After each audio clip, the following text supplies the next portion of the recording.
Hey friends, if you wish to fix error 0x80888002 Windows update failed to install error on your Windows 11 computer, then please watch this video. I will guide you through the resolutions.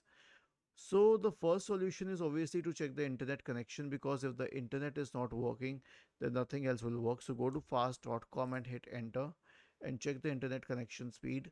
Is it good enough? If yes, then proceed to the next solution, which is to run the Windows Update Troubleshooter. So right click on the start button and select settings from the menu. Go to the system tab on the list on the left hand side. In the right pane, scroll down and select troubleshoot. Select other troubleshooters and click on run corresponding to the Windows Update Troubleshooter. The last solution will be to reset Windows Update components, and this solution should definitely work. So copy the command lines mentioned here. Search for command prompt in the Windows search bar and click on run as administrator. Paste it here and hit enter.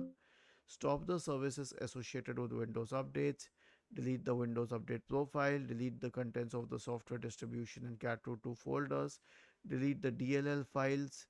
Reset WinSock and then restart the services associated with Windows updates. Was this helpful? If yes, then please subscribe to the channel. If not, then let us know in the comment section of the video on how we could help you further. Thank you for watching this video and have a nice day.